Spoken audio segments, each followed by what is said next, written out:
New Thought Media Network.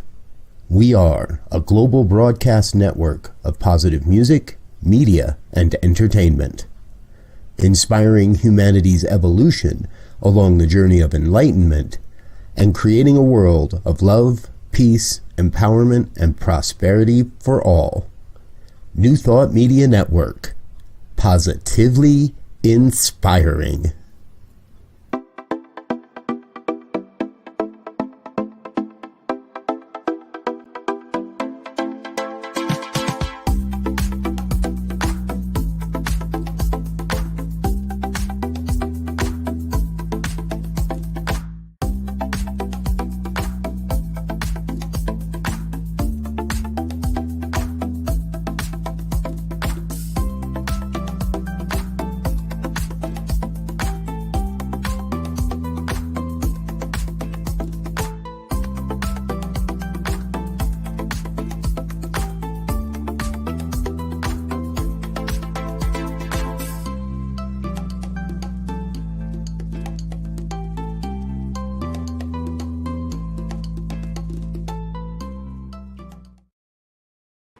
Hello and welcome back to Global Focus Today. I am Reverend Dr. Sharri Johnson, your host, and we have a wonderful guest today. I know that's the only kind of guest I have, but this one is really, really cool person, someone I've known for years and loved dearly.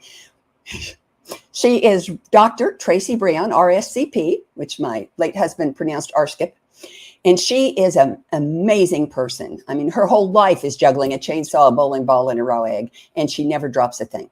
She has used universal spiritual practices as a guide for her life for more than 35 years. And she has a great motto: you always have a choice. And she believes learning spiritual principle is useless if you don't use it. Well, yeah.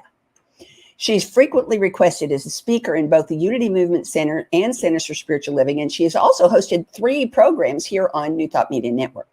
She has been the past president of the Leadership Council of the Centers for Spiritual Living. She is an amazing practitioner, and she is currently working on her second book called Inclusive Churches as a follow-up to the first book, Stained Glass Spirit, Creating Spiritual Communities Where Oneness Does Not Require Sameness, which I dearly love. So please help me in joining Dr. Tracy Brown. Thank you so much for saying yes.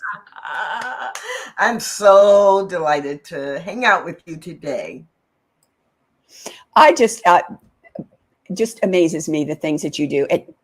And you do everything with a tremendous amount of grace and ease. You know, that's a thing you find in New Thought prayers a lot, grace and ease. And I always go, yeah, right. But you exemplify that. So first, I want to hear about the first book because I don't know anything about it and I love the title. So thank you for that. I don't know that everyone would agree with you that grace and ease is always my way because I ask hard questions and I don't back down easily. So some people have not had that, might not describe their experience with me that way. So Stained Glass Spirit, becoming a spiritual community where oneness does not require sameness, is a reflection of work that I had been doing with New Thought spiritual communities as well as mainstream spiritual communities for about 5 years formally before the book came out. And it's really focused on helping leaders in spiritual communities understand and really lock into the why. Why do you want to have oneness that is not sameness? And the title really came from, or the subtitle came from the fact that I talked to so many people who would say, well, we don't need to talk about diversity because we believe in oneness. And I'm like, okay, say more. It was like, well, diversity is about two or dual nature, and oneness is we're all one, we're all the same. I'm like, no. Let's get clear about the definition of oneness, and then we can talk about how we demonstrate that in the way that we engage with people who are different from us, because we are not the same. So that the book, and it actually is used in a number of classes, and there have been some churches and centers that have used it as a book study to just be able to have the conversation of what does it mean to be inclusive. I went to a workshop a few months ago that I just love because DEI is a buzzword. And she said, well, here's the problem, folks, you got it backwards. Inclusion comes first, and out of inclusion comes equity, and out of equity comes diversity. And everybody went, except me. And I went, yes, that's it. That's it. That's it. It just chimed for me, because it has always baffled me that people thought diversity and oneness were two separate and not equal and not connectable and not integratable things. Well, that piece of diversity being divisive, diversity means we're talking about discrimination. Diversity, like all things that people have in their mind that comes out of their mouth, mostly because they haven't really unpacked it. So in the book, one of the things that I wrote that I couldn't leave out because I say it all the time. Diversity, two things. One, diversity is just all the ways we're different from one another, both genetic ways and cultural ways. And then number two, diversity is not the problem. It's the stories we tell about diversity that are the problem, because we have these stories and these histories that make diversity scary or bad or uncomfortable. And so the stories we tell, if we don't tell new stories about how diversity is simply looking at all the many faces of God, how diversity is variety, just like we have variety and love the variety in flowers or trees or plants or food, why don't we love the diversity in humanity? So when we start to tell new stories, then diversity in itself becomes something I can be curious about, or something that I can learn from versus shy away from. And then inclusion is where we're going if we're in New Thought and metaphysics and we believe in love. And really, even in more traditional denominations, love, the first commandment is to love, right? And to love others as yourself, and to love thine enemy, and to love all people. Love, love, love, love, love. Yep. If I am meeting people and engaging with people from a place of love, even in the hard conversations, it doesn't mean that I'm smiling all the time. What it means is that I honor who you are, all of who you are, and I come fully present, and we together are going to build, in this case, our spiritual community, reflecting all of our needs. That's inclusion. It does require action, but the motivation for inclusion in New Thought spiritual communities is love, the spiritual principle of love. Yep. Well, and I grew up a weird childhood, so I'm not your average run-of-the-mill anything. But one thing I always thought was, if it weren't for diversity, not only would I be bored, but God would be bored. And somehow I just can't imagine God being bored. No, and that is so often I find myself remembering, right, that, the diversity is a divine idea. It's God's idea. It is God's idea of, hey, let me put these qualities together and see what this person can do with them. And let's see this situation and how humanity deals with that. And it's combining the qualities in so many different ways to create a world that does reflect the creativity and the nature of God. Because God's not dimensional, right? And so, of course, we've got to have people who represent all of the infinite number of possibilities and combinations. So, if we know that, and if we believe that, and if we teach that, then that's the motivation to really be curious about people who are different from you instead of afraid of them.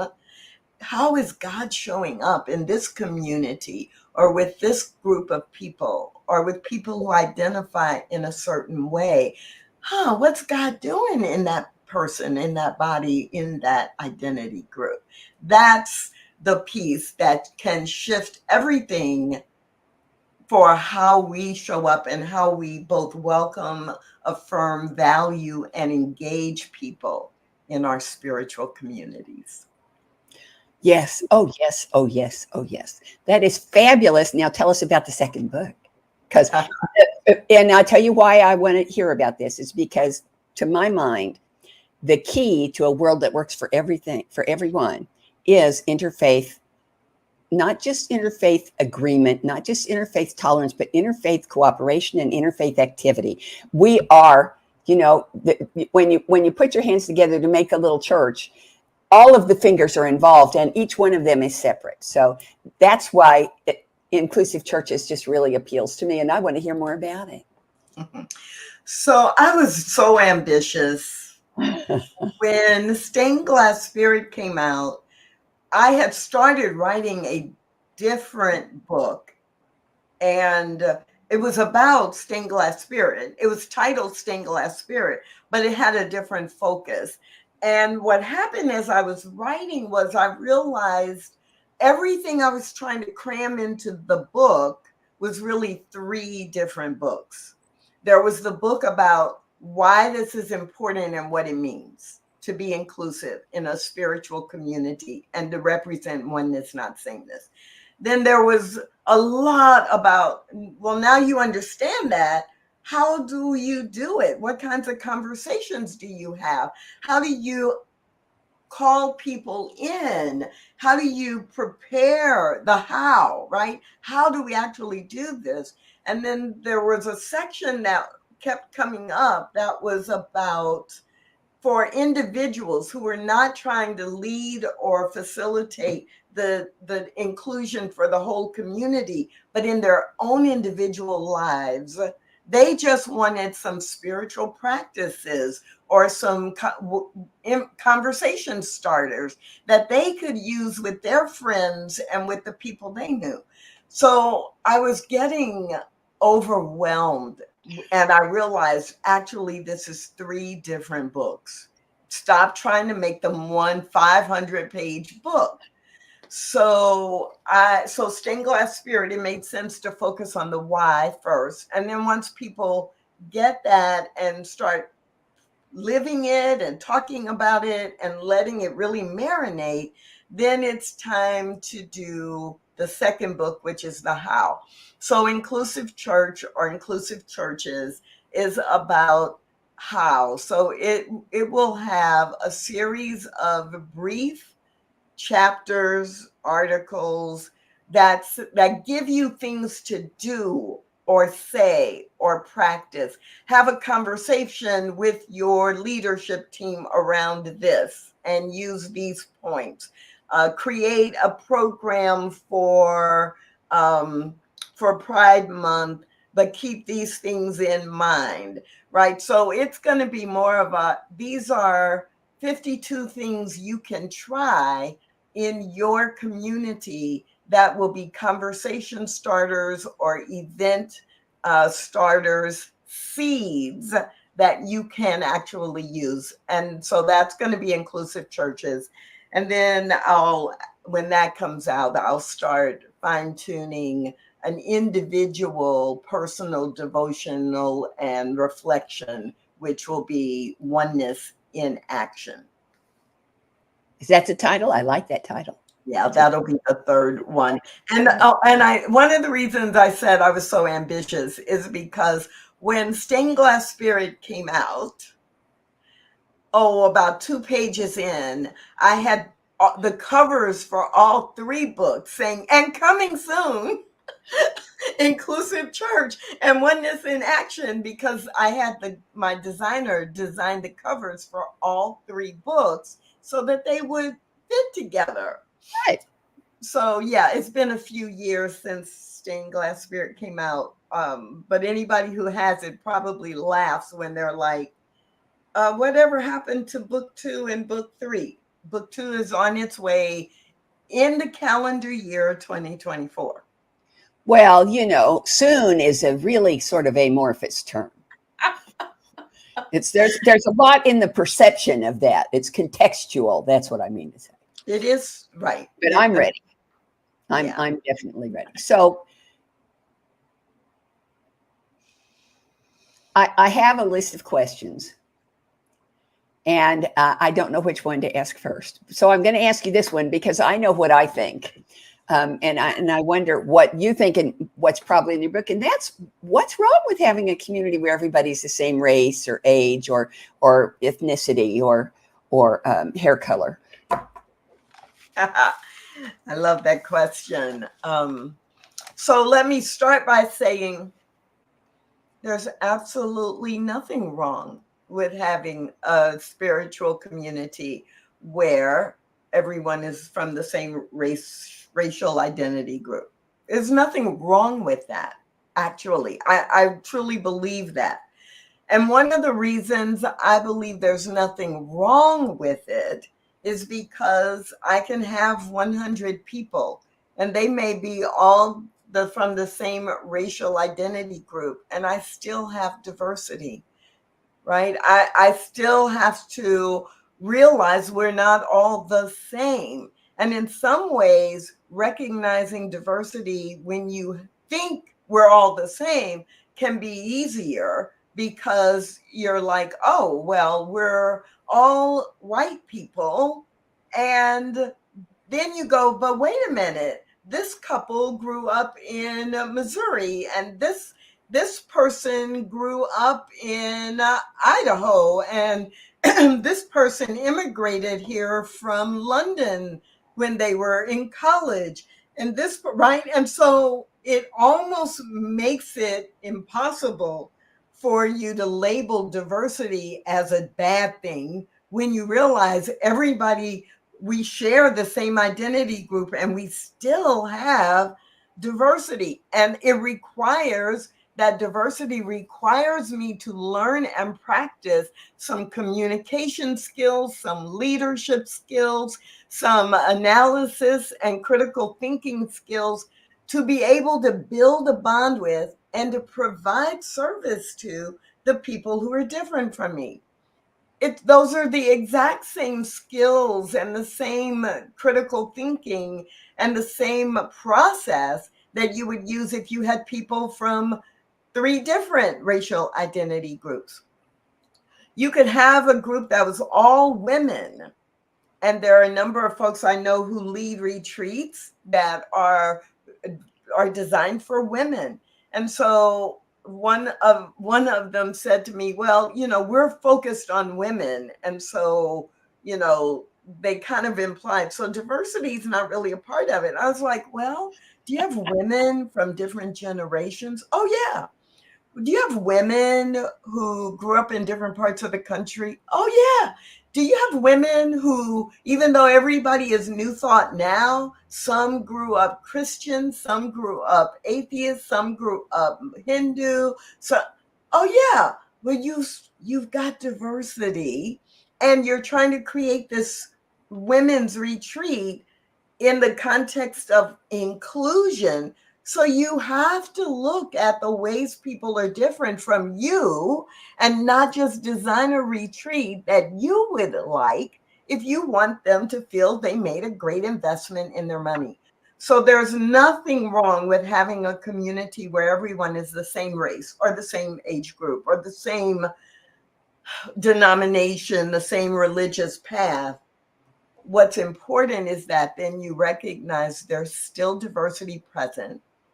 And to be inclusive, you have to be aware of the ways that people are bringing diversity, what that means to them, and how you need to adapt to serve them, to guide them, to lead them, to teach them, whatever the goal is. Okay, now here's another one. Totally different question. 75-degree turn. It's something I'm really, really curious about. And that is that tomorrow is Juneteenth. Mm. And I am actually have been for a couple of years now taking racial equity classes. And one of the classes I'm in is exclusively people not of color, white people, because they wanted to be able to ask questions that might be uncomfortable to ask if there were people of color there. The next one is not going to be, this one was. And this question came up and I didn't have any idea what the answer was. And that is, if you don't have any people of color in your community, spiritual community, whatever community, is it still appropriate to celebrate Juneteenth? Okay, so I'm going to do two things, maybe three. So one, let's not conflate people of color with Black people. If we're talking about Black people or African American, let's say Black or African American. If we're talking about, we have a mix or a combination of people from different ethnic groups that are Black and brown, then we'll use people of color because that's inclusive. But when we know the group, if we have only people who identify as Latino or Latina, then we're going to say Latino or Latina. So let's not do people of color when we're really doing, in this case, Black people. So Absolutely. Now, Juneteenth. Got it. Juneteenth, I used to get really irritated when people would say, well, it's a Black holiday. Or I would get really confused when people would say, well, why should we celebrate Juneteenth? Because isn't that just for Black people who, whose ancestors were enslaved? So even if they're Black people from maybe another part of the world where, they may or may not have experienced, their forefathers may or may not have experienced slavery, it's that question. So the short answer is, if a new thought, spiritual community, I'm going to label it that way for now, doesn't have any Black members, it is absolutely appropriate and in my mind necessary and imperative that Juneteenth is honored. So not celebrated necessarily, but honored. And here is why.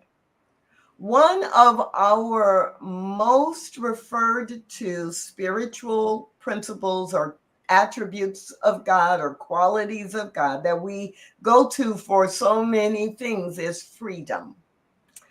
That freedom in the spiritual context, we know that freedom is an inside-out job.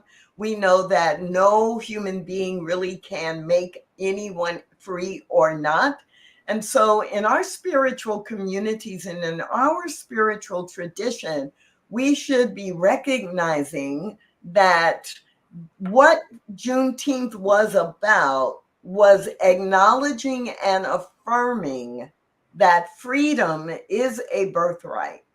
So it marks that moment where people who had been enslaved were told, you can no longer be enslaved if you are in the US, or in this case, in a state that had been one of the Confederate states. But the reality is that Black folks, even though they were enslaved, always operated from an inner sense of freedom. Like, oh, I'm in these conditions. I'm in this society that has these ridiculous and tragic, harmful rules. But what kept Black people alive through all of that was bringing that inner freedom forward. I will withstand anything. I am resilient. These white people who are enslaving me have lost their mind, but God has created me. And there may be trouble in the waters for a while, but I have a dream that I have to stay alive because I have children or grandchildren, and 5 generations from now, I'm living now. That's a kind of freedom that is an inner freedom that cannot be taken away. And we teach that. We teach that in New Thought for any condition, not just enslavement, or what are you enslaved to? Are you enslaved by alcohol? Are you enslaved by an inferiority complex? Are you enslaved by messages that you heard from your parents or other adults when you were a child? Are you enslaved by addiction? Or what are you enslaved by? Juneteenth is your reminder that freedom is an inside out job, and you can break through. Give yourself freedom. You can break through any of the shackles of fear, incompetence, stress, divorce, disease, disaster. So yes, to truly honor what Juneteenth is about, I think all of our communities, it is not just limited to, General Granger came and told the people in Texas that the slaves were now equal to everyone else, which is really what the proclamation said. Okay, good. I like that answer. That works for me. Well, I do think it's confusing because people do. Well, see, from my perspective, as someone who's trying to learn to become a real ally, it's like walking a tightrope, because I'm scared to death I'm going to do the wrong thing. And I know I'm going to upset somebody, and eventually, that's going to happen, and I'm going to get back up on the tightrope again. But that was a question that mattered to me, simply because I thought Juneteenth was so blinking important to everybody, not just to Black people, but to everybody. So thank you. That was a wonderful answer. And I got another one of those big, heavy, honking questions, and that is. Two of them. The first one is, and I'm kind of wondering how you're going to narrow it down to 3, but what are 3 common mistakes that leaders in spiritual communities make when they're trying to be inclusive? Yes, it is not easy to narrow it down to 3. But I will. Okay. I will just pick 3 at random. So these are not like the most important 3. These are the 3 that are coming to mind right now. 3 common mistakes that leaders who want to be inclusive in spiritual communities make. Number 1, they're in their heads and they are thinking about it rather than acting. I'm thinking about all I need to do and learn. I'm thinking I don't know what I'm doing. I'm thinking it's important. I'm thinking, but I'm not taking any action. And none of us can actually create an inclusive environment from our own thinking, because our own thinking is going to give us ourselves, what I know, what I like, what I prefer, what I'm afraid of. And so if I'm only thinking about it and I'm not taking any action, that's a huge mistake. That's very common. A second mistake that's very common is, I don't want to upset anyone, so I'm not going to say. It's kind of what you just said about, I know sooner or later I'm going to say something wrong or do something wrong, but I'll get back up on the tightrope. And actually what's going to happen is that the tightrope actually no longer feels like a thin wire, the longer you do this work and the longer you engage with people who are different from you, it's a landing, or it becomes a balance beam, which is, 4 inches thick instead of just a wire. And then from the balance beam, it becomes something even wider and wider the more you do and the more conversations you have. And so the mistake of I want to play it safe. We all want to play it safe. But I mean, when it gets to the point where there are certain things you should be saying as a spiritual leader or as a leader in a spiritual environment, and you don't say it and you don't do it because you're afraid you're going to lose that donor, or you're afraid, you're supposed to be leading people into how to apply spiritual principle into what's happening in the world today.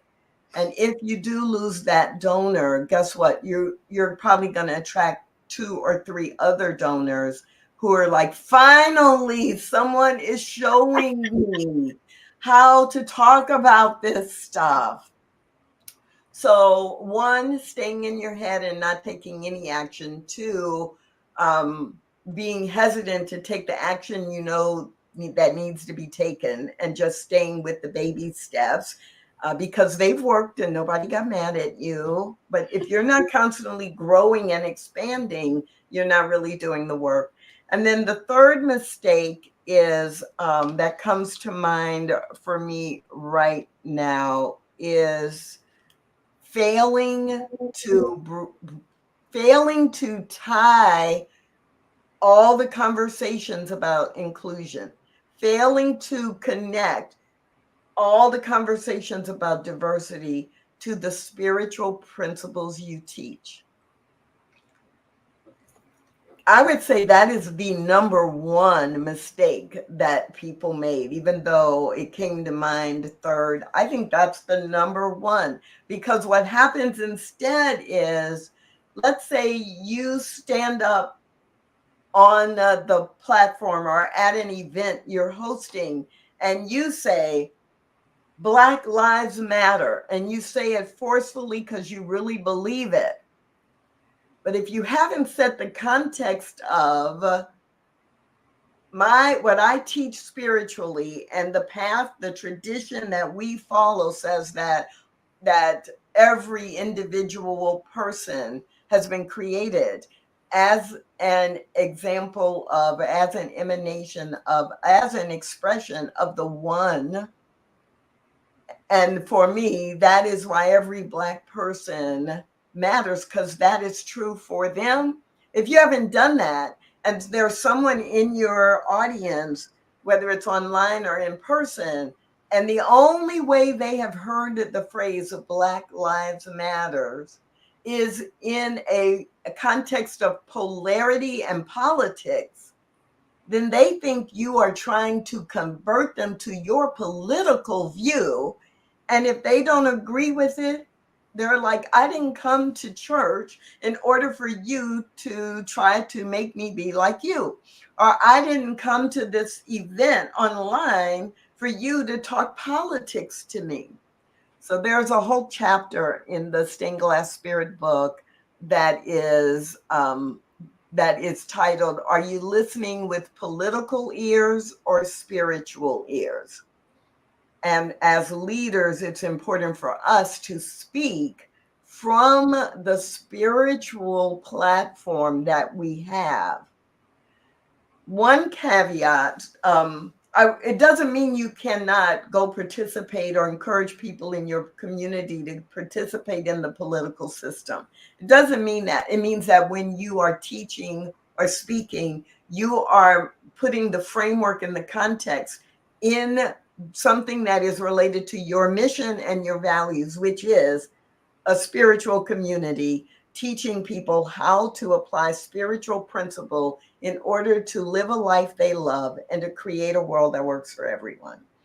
And if you can't do that, then you're not ready to speak about inclusion or diversity yet. So those 3 things come to mind first. Okay. All right. So I have 5 questions that I ask each of my guests.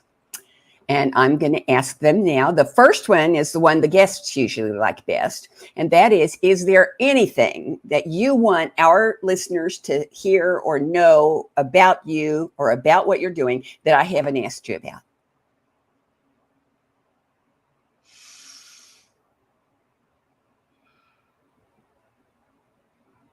I love that you ask these really simple questions that require no thought, no reflection whatsoever.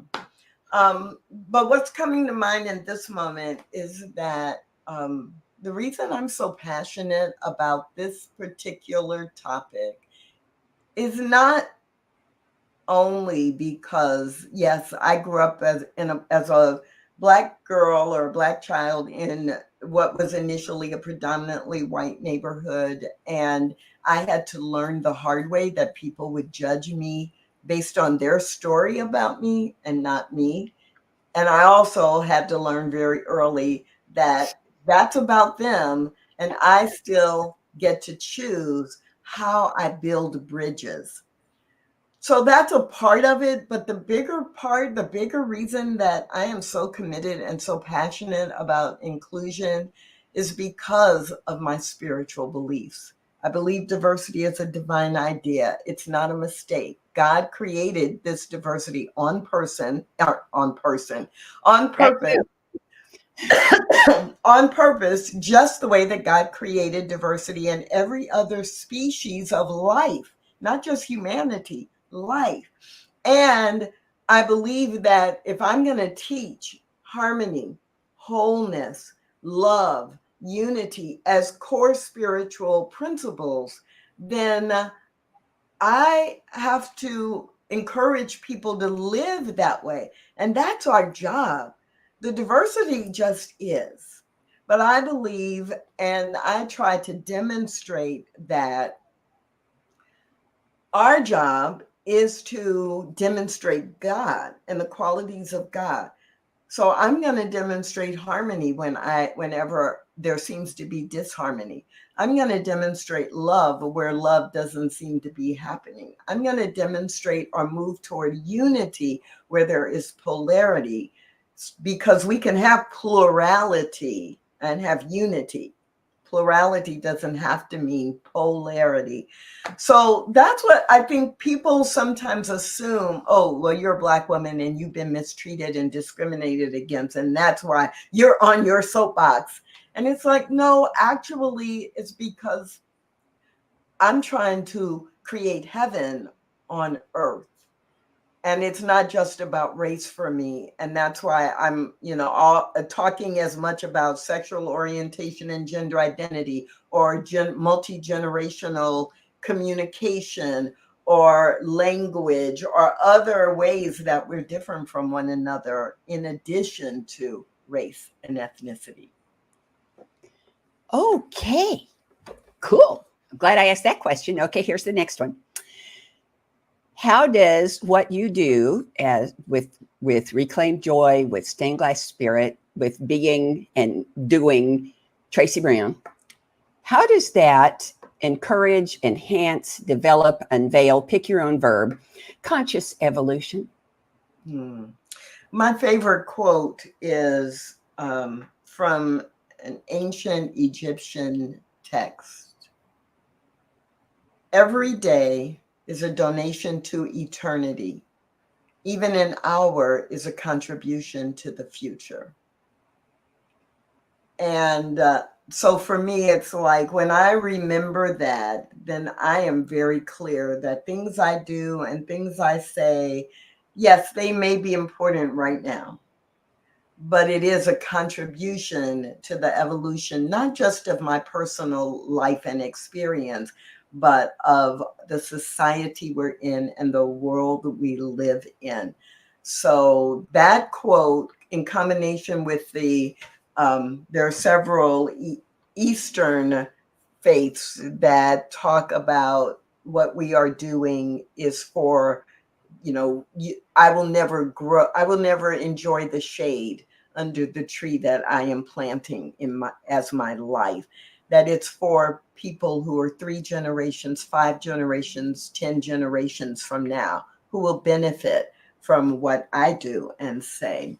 So I know that I trust it, because otherwise it'd be too easy to just stop and and just kind of sit around and read and relax, which I do sit around and read and relax.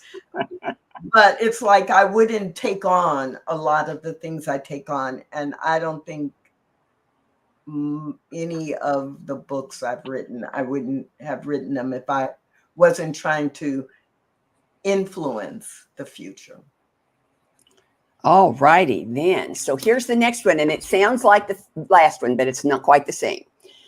How does what you do with Reclaim Joy and Stained Glass Spirit and all of the things that you do in R&B, how does all of that contribute to, support, unveil, release, pick your own verb, world peace?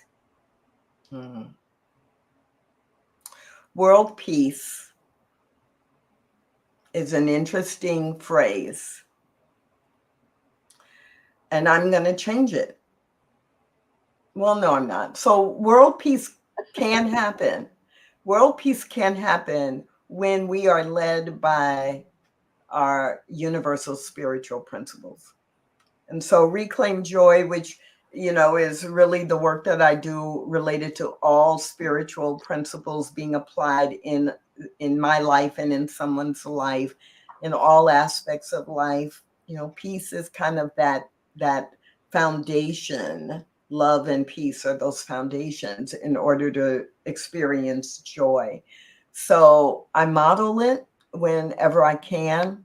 I model returning to that peace, because I know I'm a human being, and I'm going from condition to condition, from condition to condition, and that in a moment I may not be or feel or reflect peace, but I'm always moving back toward it.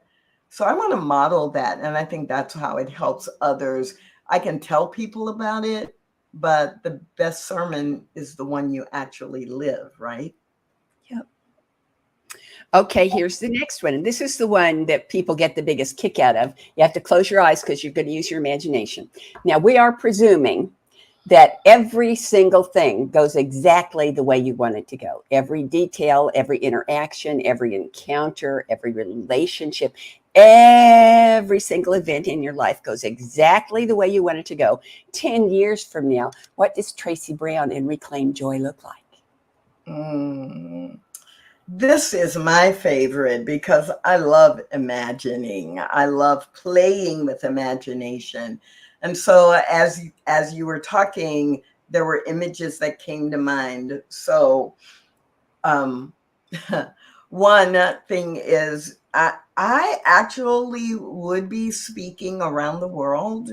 I would be invited to speak and encourage people around this idea of building authentic connections with people who are different from them, not just as a how-to, but as from a spiritual place of, oh my gosh, we're so happy. We live in joy together.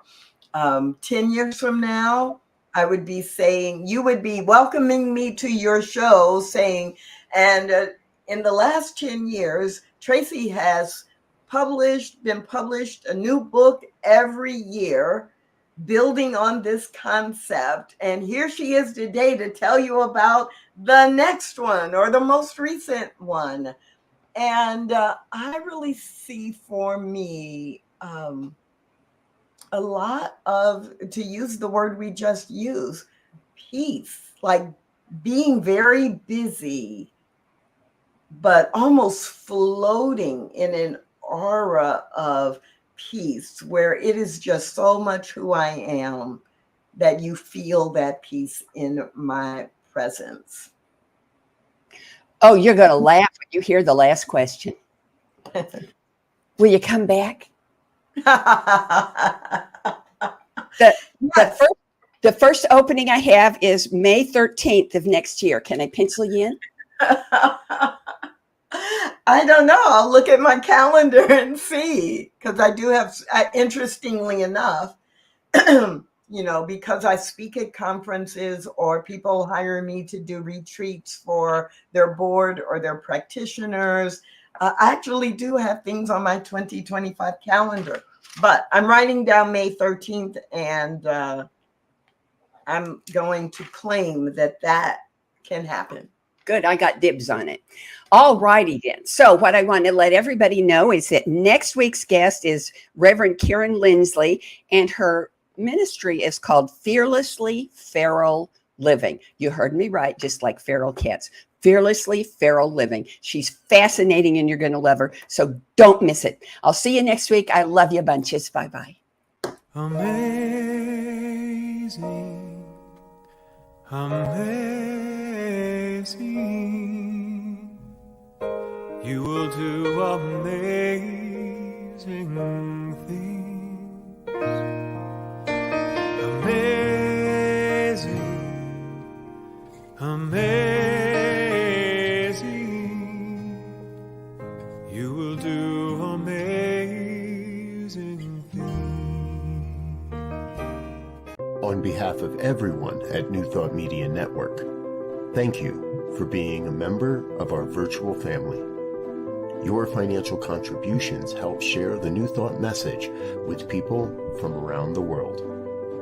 Please visit and contribute at www.ntmedia.org/donate. New Thought Media Network, come be you. And please like, share, and subscribe.